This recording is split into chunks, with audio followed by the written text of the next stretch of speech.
आज हम लोग का नेक्स्ट जो टॉपिक है वो है स्टोमेटा एंड कॉर्क। तो इसके पहले का जो बेटा टॉपिक था वो था एपिडर्मल सेल, और नेक्स्ट जो टॉपिक है वो है स्टोमेटा एंड कॉर्क। क्या है? क्या है? Stomata and cork. स्टोमेटा क्या होता है? स्टोमेटा पता है क्या होते हैं? छोटे छोटे। अच्छा, हम लोग छेद को क्या कहते हैं? हिंदी में छेद कहते हैं, इंग्लिश में होल कहते हैं, और इसी होल को बायो में पोर्स कहते हैं। बायो में क्या बोलते हैं? पोर्स। बायो में क्या बोलते हैं? पोर्स। तो ये स्मॉल पोर्स होते हैं जो कि एपिडर्मिस ऑफ अ लीफ, ये पत्ती है लीफ, तो लीफ के बेस में कहां प्रेजेंट होते हैं? ऊपर नहीं, नीचे साइड। छोटे छोटे, एकदम छोटे छोटे, हमारी खुली आंखों से हमको दिखेंगे भी नहीं। एकदम छोटे छोटे पोर्स होते हैं। क्या होते हैं? एकदम छोटे छोटे। ये छोटे छोटे क्या है? पोर्स हैं। ये क्या है? पोर्स। ये खुले हुए ना, ये पोर्स हैं।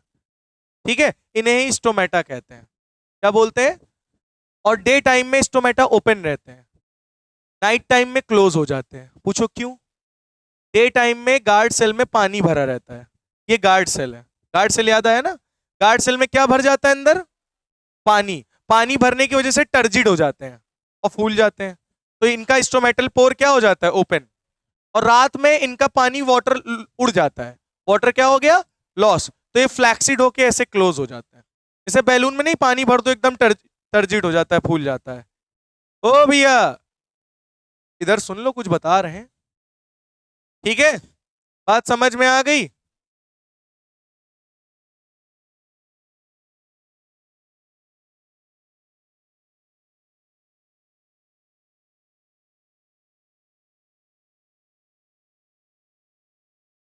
तो बात समझ में आ गई इतनी? ये बात क्लियर हो गया? तो स्टोमेटा जो होते हैं वो डे टाइम में ओपन, नाइट टाइम में क्लोज। इसके अंदर पानी भर जाता है तो टर्जिड, मैं वर्ड क्या यूज कर रहा हूं? टर्जिड हो जाते हैं। तो स्टोमेटल पोर क्या हो जाता है? ओपन। और जब रात टाइम में फ्लैक्सिड हो जाते हैं तो ये क्या हो जाते हैं? क्लोज। तो क्लोज स्टोमेटा कुछ ऐसा बनता है।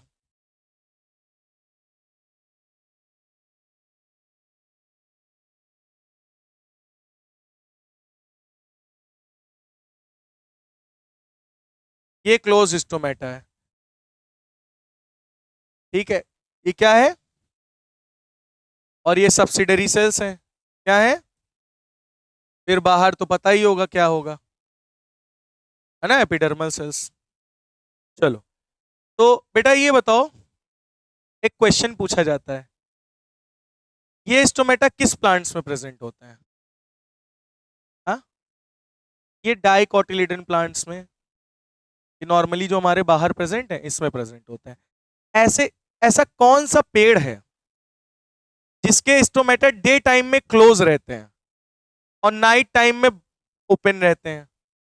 उल्टा, नॉर्मल प्लांट्स में डे टाइम में स्टोमेटा ओपन, नाइट टाइम में क्लोज।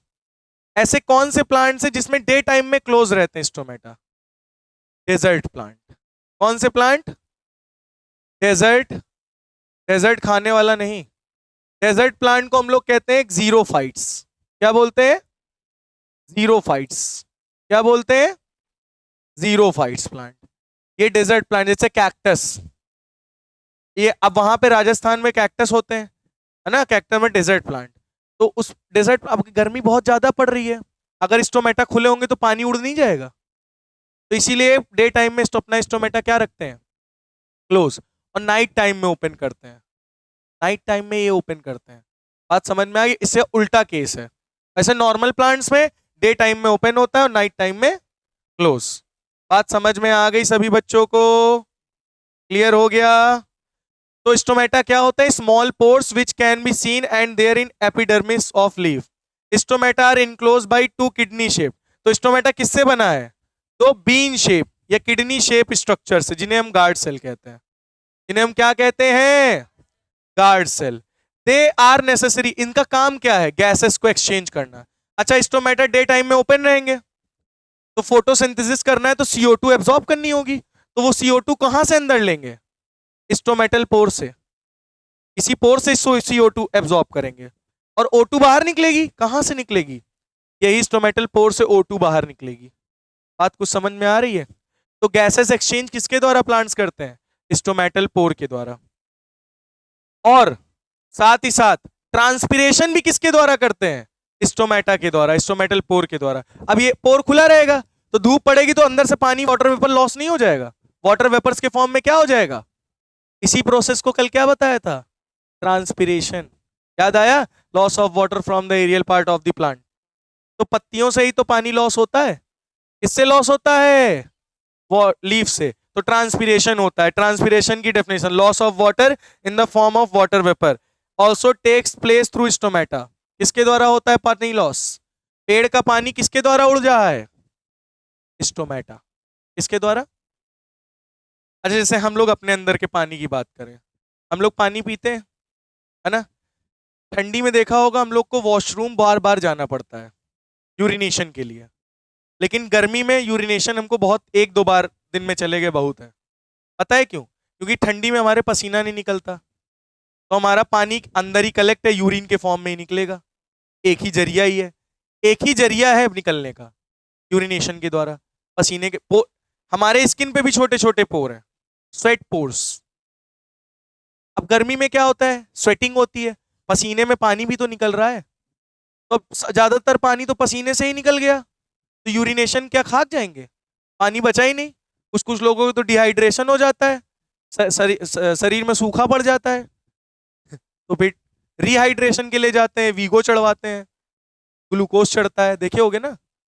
बात समझ में आ रही है? इसी तरीके से इनका वाटर लॉस कहां से होता है? स्टोमेटल पोर से, स्टोमेटा से। ये स्टोमेटल पोर है। ये क्या है? Stomatal pore. बात समझ में आ गई या नहीं? ये क्लियर हो गया सभी बच्चों को? बोलो। तो कितने बच्चों को स्टोमेटा क्लियर हो गया? आ गया? फिगर भी अब तो आ गया होगा बनाना, है ना? अब कॉर्क की बात करते हो तो इसके 2 फिगर बनते हैं। एक तो ये ओपन का बना है, क्लोज का हमने बनाया था अभी, बस इसी को क्लोज कर देना। ठीक। अच्छा बताओ, स्टोमेटा के कितने तरीके के शेप होते हैं? ये तो बीन शेप है, किडनी शेप, कोई और भी होता है? हाँ, एक स्टोमेटा होता है डंबल शेप। कौन सा शेप? Dumbbell shape stomata. ये आपकी बुक में नहीं लिखा होगा, 11th में जाओगे तो पढ़ोगे। ठीक है, डंबल शेप। एक और होता है कौन सा शेप का? Dumbbell shape. ये कुछ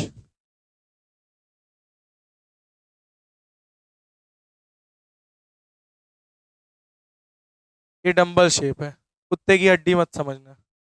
ठीक है, कौन सा शेप है? डंबल शेप स्टोमेटा भी होते हैं।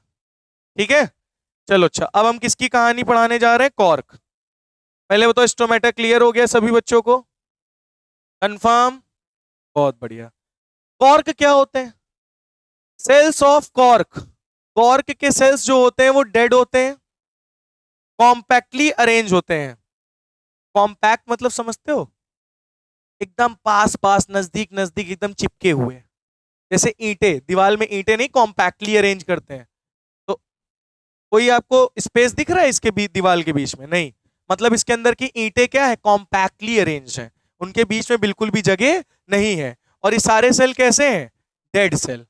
कैसे सेल है? डेड सेल है, विदाउट इंटरसेलुलर स्पेस, इनके बीच में कोई भी स्पेस नहीं होता। दे ऑल्सो हैव केमिकल, इनके पास एक केमिकल भी होता है, सुब्रिन। कौन सा? सबरिन, सबरिन, सबरिन। कौन सा? सबरिन, सबरिन, सबरिन। कौन सा? सबरिन, सबरिन, सबरिन। ठीक है, इन देयर वॉल्स, किनकी, कौन सी वॉल्स में? कॉर्क की वॉल्स में। कौन सा केमिकल होता है? Suberin. Makes them impervious to gases and water. और इसको ये क्या बनाता है? Suberin impervious. अच्छा, इस दीवार के इधर गैस आ सकती है? कोई पानी आ सकता है इस दीवार के इधर? वैसे ही ये भी है, ये पेड़ की छाल है, कॉर्क, डेड सेल। इसके अंदर गैस, कोई भी गैस ना एंटर कर सकती, ना पानी अंदर जा सकता है। मतलब इसके अंदर कुछ भी नहीं जा सकता। इसने पूरी तरीके से क्या कर दिया है? ब्लॉक कर दिया है। क्या कर दिया है? ब्लॉक, इम्परवियस कर दिया है। क्या कर दिया है? इम्परवियस। कौन से केमिकल ने? तो पेड़ देखे होंगे ना, जो छाल होती है एकदम भूरी भूरी, तो वो क्या कर देती है? डेड सेल्स की होती, कॉम्पैक्टली अरेंज होती है, तो अंदर से ना गैस ना वाटर, कुछ भी बाहर से अंदर उसके जा ही नहीं सकता, उसके आर पार, क्योंकि उसमें कौन सा केमिकल प्रेजेंट है? बोलो, समझ में आ गया? क्लियर हो गया? लिखना है, कॉर्क वाला पार्ट लिख लीजिए आप लोग।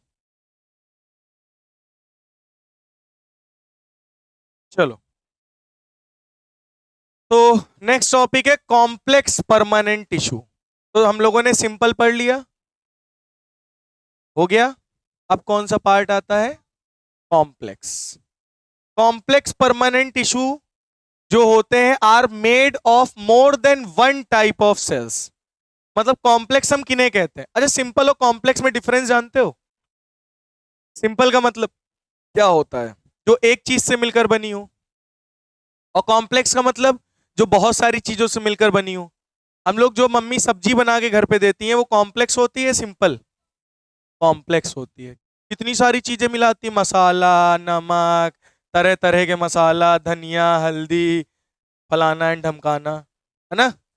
दाल बनाती, दाल सिंपल है वो कॉम्प्लेक्स? वो भी कॉम्प्लेक्स है। चावल सिंपल है, कॉम्प्लेक्स? सिंपल, चावल डालो, पानी डालो, हो गया। पुलाव बनाने की बात मैं नहीं कर रहा हूँ, तो मैं शेफ बन जाऊंगा, रेसिपीज बताऊंगा। तो सिंपल और कॉम्प्लेक्स में डिफरेंस क्लियर हो गया। जो एक चीज से मिलकर बने वो क्यों आद्या, वो क्या होगी? और जो कई सारी चीजों से मिलकर बने, तो बताओ कॉम्प्लेक्स टिश्यू क्या होते हैं? जो कई सारे टाइप के सेल से मिलकर बने हो, वन टाइप ऑफ सेल से मिलकर बनते हैं, उन्हें क्या बोलते हैं?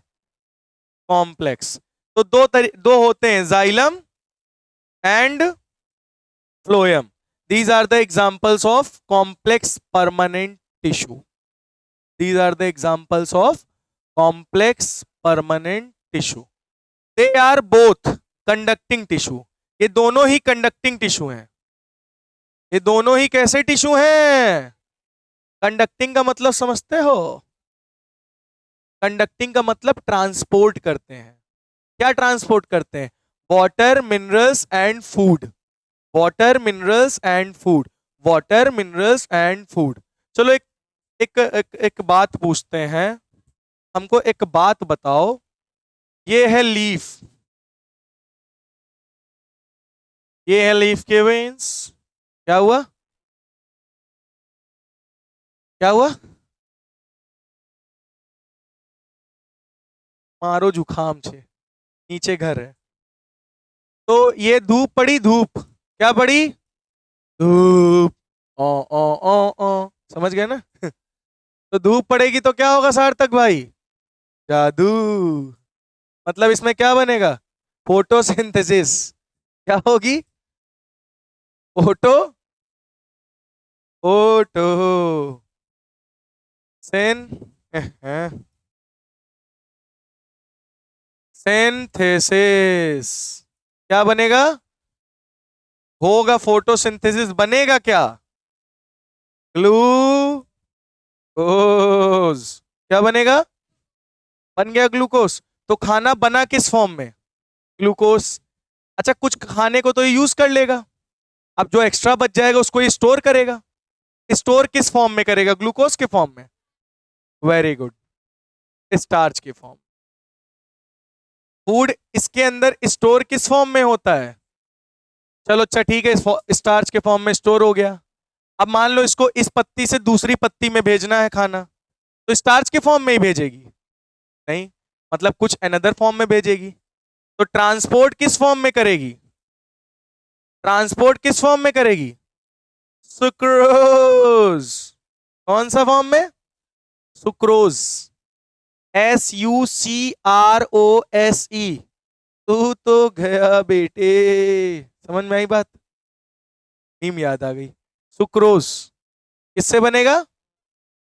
जैसे एक बात बताओ, मम्मी सुबह सुबह बढ़िया खाना बनाती हैं, ताजा ताजा, वो हम सुबह सुबह खा के जाते हैं घर, अरे स्कूल, घर से स्कूल जाते हैं, तो ताजा ताजा जो खाना बनता है वो क्या है? ग्लूकोज, है ना? अब जो खाना बच जाता है मम्मी उसको स्टोर करके फ्रिज में रख देती हैं, तो वो कौन सा फॉर्म हुआ? स्टार्च। अगर वो तुमको टिफिन में देना होता है तो मम्मी उसी खाने को निकालती, टिफिन में बढ़िया से गर्म करके पैक करके रख देती है, ऐसा लगता है ताजा बनाया है। तो वो अनदर फॉर्म में तुमको दिया ना उन्होंने। तो रात को तुमने खाना खाया गरम गरम ग्लूकोज के फॉर्म में, उसको मम्मी ने फ्रिज में स्टोर कर दिया स्टार्च के फॉर्म में, फिर सुबह टिफिन में दे दिया सुक्रोज के फॉर्म में, और वो तुम मतलब वो ट्रांसपोर्ट कर दिया। अब तुम स्कूल में लेके जाओगे, चाव से खाओगे।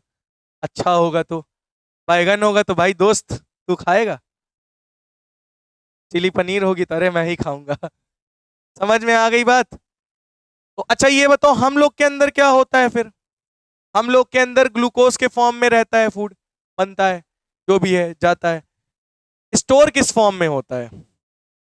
ग्लाइकोजन के फॉर्म में। किसके फॉर्म में? ग्लाइकोजन। तो कॉम्प्लेक्स टिश्यू एक टाइप के ज्यादा टिश्यू से मिलकर बनते हैं। एग्जाम्पल में जाइलम फ्लोएम, जाइलम फ्लोएम, ठीक है। They are both conducting tissues, ये सभी क्या है?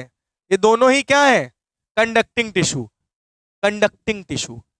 अब जाइलम फ्लोएम तुमको अलग अलग बोलने का मन नहीं है, आलस आ रहा है, क्यों? तो तुम इसको क्या कह देना? Vascular bundle. क्या बोल देना? पीढ़ी का बंडल ना बोल देना, वस्कुलर बंडल बोलना। कौन सा बंडल? कैसा अर्थक भाई? कौन सा बंडल?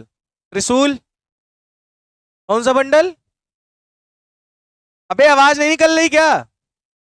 तेज बोलो, और तेज। हाँ, कौन सा बंडल? वस्कुलर बंडल, ठीक है। तो वस्कुलर बंडल कहते हैं, या वस्कुलर या कंडक्टिव टिश्यू भी कहते हैं इनको हम लोग। कौन सा टिश्यू? कंडक्टिव टिश्यू, यानी ट्रांसपोर्टेशन का काम करते हैं। Is a distinctive features of the complex plants, one that has made possible their survival in the terrestrial environment। मतलब ये है कि ये जो वस्कुलर बंडल कंडक्टिंग टिश्यू हैं, ये प्लांट्स को सरवाइव करने के लिए यही हेल्प करते हैं। तो इस जैसे एनवायरनमेंट में, टेरेस्ट्रियल एनवायरनमेंट में सरवाइव करने के लिए इनको हेल्प कौन कर रहा है? वस्कुलर बंडल्स, कंडक्टिंग टिश्यूज मदद कर रहे हैं। तो जाइलम, जाइलम जो है ये वाटर एंड मिनरल्स को कंडक्ट करता है, और फ्लोएम जो है ये फूड को कंडक्ट करता है। ध्यान से सुन लेना, जाइलम वाटर मिनरल्स को ओनली वन डायरेक्शन में मोशन कंडक्ट करता है, ओनली इन वन डायरेक्शन। मतलब जड़ से उठाएगा पानी और ऊपर ही लेकर जाएगा, वापस नीचे लेकर। तो अपवर्ड मोशन ही होता है केवल इसमें, मतलब नीचे से पानी उठाया ऊपर ही ले जाना है, वापस नीचे नहीं लाएगा। कुछ समझ में आ रहा है? अच्छा, लेकिन फ्लोएम क्या करता है? अब ये पत्ती है, खाना बना तो खाना यहां से ऊपर भी गया और खाना यहां से नीचे भी गया। तो फ्लोएम दोनों डायरेक्शन में मोशन कराता है, फ्लोएम बाई डायरेक्शनल मोशन कराता है, जाइलम वन डायरेक्शन मोशन कराता है। समझ में आई बात? वन डायरेक्शन मतलब water and minerals flows in only in one direction, and phloem food को कंडक्ट करता है बाई डायरेक्शनल। समझ में आ गई सभी बच्चों को इतनी बात या नहीं? Very good. देख लो इसमें जो भी चीजें ना आई हो पूछ लो, इसको देख लीजिए आप लोग।